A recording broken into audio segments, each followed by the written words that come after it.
everyone, welcome back to my channel. This is Cyan of Perceived Grace, both on here and Instagram. Today we are setting up July in my reading journal and also going over my July TBR.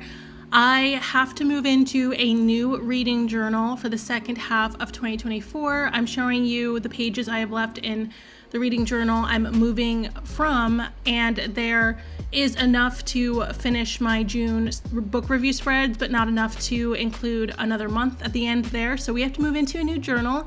The journal I'm moving into is from Archer & Olive. This is the B5 size books and coffee cover in linen, and also this beautiful teal color with the rose gold.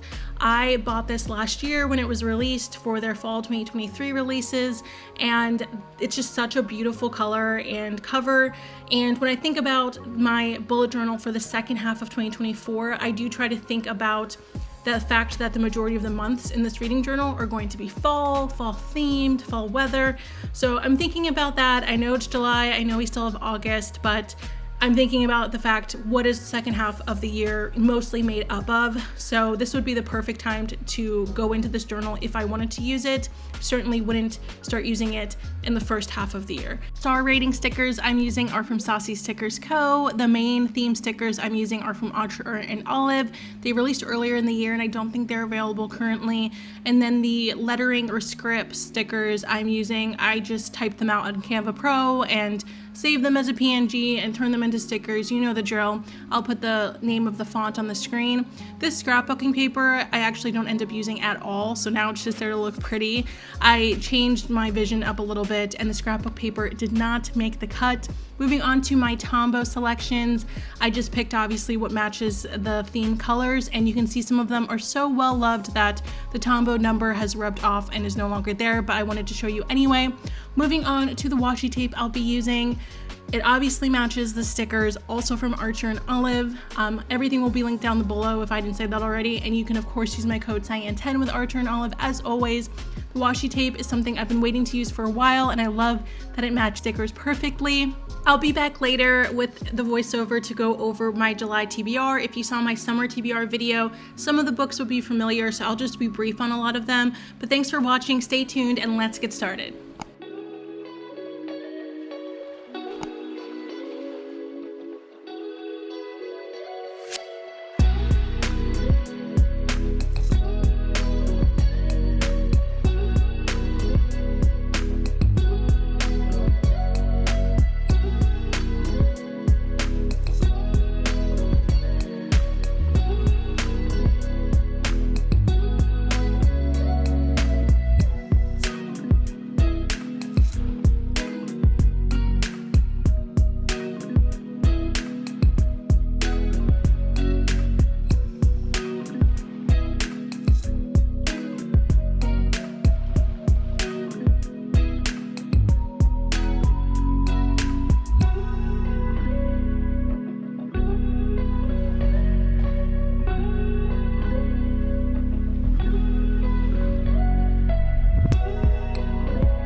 First up, in no particular order, is A Game of Hearts by Joanna Barker. This is the first book in the Cartwell's ongoing series, I believe. I read the second book out of order in June, gave it 5 stars, and I believe this one is like an enemies or rivals to more, and I feel like I am guaranteed to love it. Next up is Lucy Loves Him Not by Rebecca Jo Jackson. This is a summer workplace rivals to more. It involves a summer festival, which just sounds perfect for July. It is book 2 in the Sweet River series, but I'm not really interested in the first book, so I'm just going to start with this one, and I hope I'll like it. Meeting Her Match by Jen Turano is the third and final book in the interconnected series, The Matchmakers. It's a 5-star series from me so far. I was gifted my copy from the publisher. This releases July 16th. It's also one of my highly anticipated releases of 2024. It has matchmaking, romance, and danger. I'm so excited for this. I expect nothing less than 5 stars from it. Summer House Party is a part of the Timeless Regency collection, which is a series of Regency romance anthologies of novellas. So there are usually 3 novellas in each book, and the authors are Donna Hatch, Regina Scott, and Sarah M. Eden. So there are 3 novellas in here, like I said, and I feel like this will be a really good palette cleanser during the month, and I just can't get over how much I love this cover. The next 2 are books that I am carrying over from my June TBR. I really wanted to read Pride and Prejudice in June. This will be a reread for me. I did not get to it, but I really want to annotate this copy. I'm like itching to annotate this. I think it'll be so much fun. And then the second book I carried over from June is The Grand Sophie by Georgette Heyer. Both Pride and Prejudice and Georgette Heyer books are what I know will be dense reads, so I just didn't get to them in June, but I'm hoping to prioritize them in July. I don't see myself picking them up at any point in the rest of the year, so July, I really have to make it happen.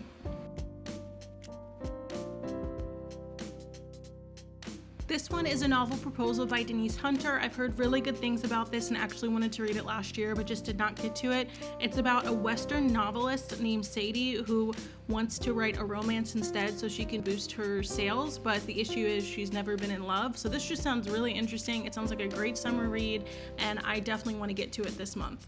What You Wish For by Catherine Center is the next book I plan to get to in July.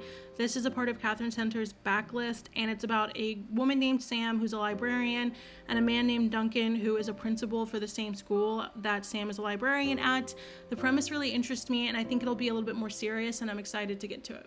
This one is Celia by Sophia Holloway. Sophia Holloway writes in the classic Regency style after Georgette Heyer, so that's right up my alley. I loved the first book I read by Sophia this past month, and this just looks like I'm gonna love it even more. The cover is absolutely stunning, and I'm just trying to make my way through this author's books. I feel like I'm guaranteed to love this, and it's a high priority for me. The summary sounds really good.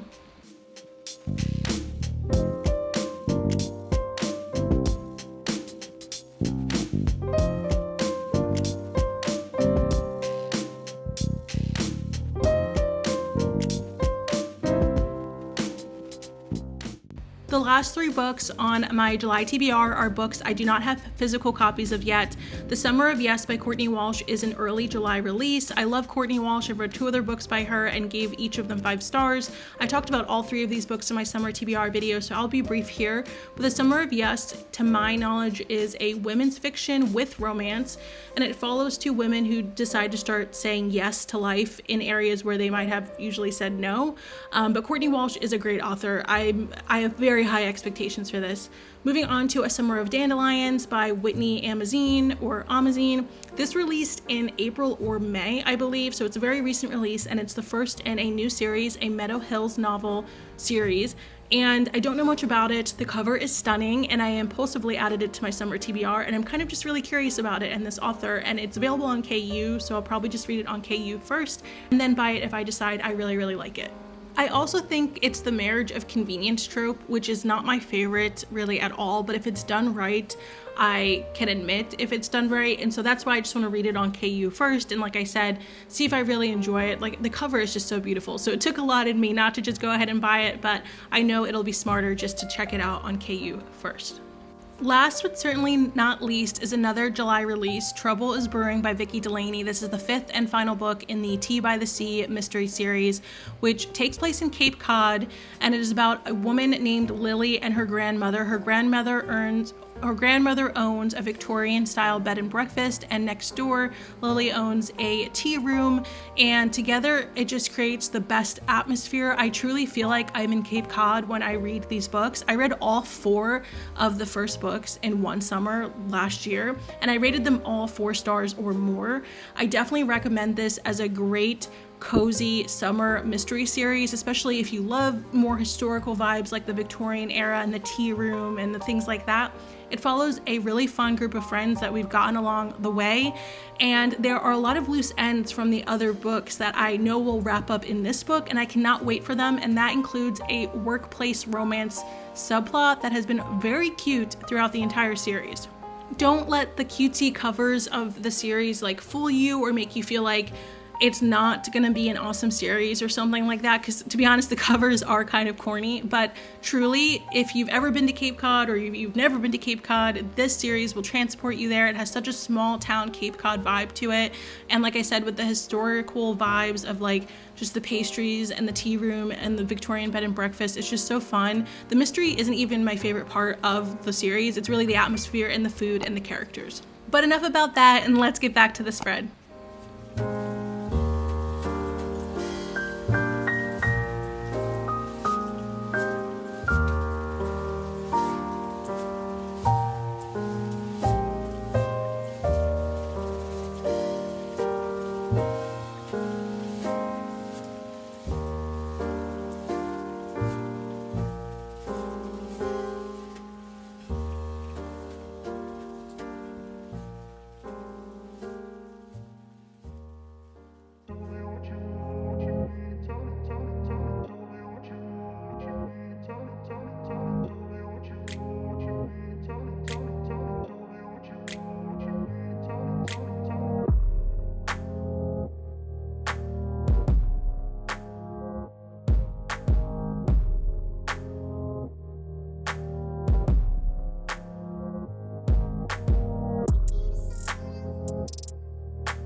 soleil, pas de soleil, pas de soleil, la-la-la.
told your friend you're not okay. And tell me what's wrong and why you never said you felt that way. And guess you're trying to stay strong and fake a smile until I look away. But I've known you too long, it hurts to watch your blue eyes fade to gray as you fade away.